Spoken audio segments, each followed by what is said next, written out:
This man was being stared down by a fierce lion king. Terrified, he instinctively raised his rifle and aimed it at the lion.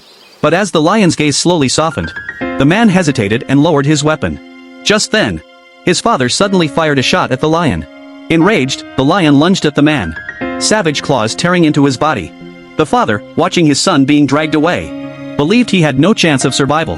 Without hesitation, he abandoned his son. But at the brink of death, something incredible happened. The lion's blood flowed into the man's open wounds.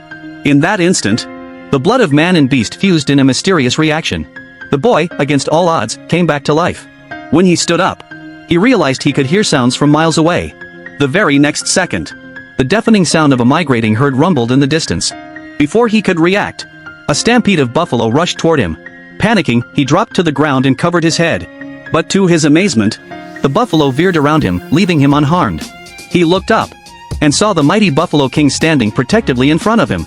After locking eyes with him for just a moment, the Buffalo King turned and vanished into the wild. Later, wandering through the forest, the man began to notice strange changes in his body. Suddenly, distant gunshots echoed through the trees. In an instant, he climbed a tree with bare hands, his eyes glowing a fierce golden color.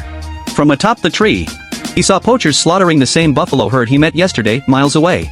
Fury erupted inside him. Without a second thought, he rushed toward the scene. But when he arrived, all that remained were the butchered corpses of buffalo, stripped of their horns. The poachers, spotting him, threatened him to leave. But the man was beyond rage. In a flash, he grabbed a knife and struck down one poacher, then tackled another. He unleashed his fury until the poachers lay lifeless.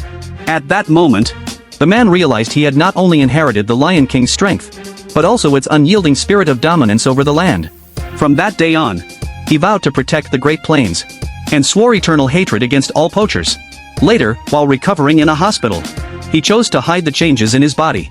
His younger brother and father only felt relieved that he had miraculously survived. What they didn't know was, his father was secretly the leader of a poaching syndicate.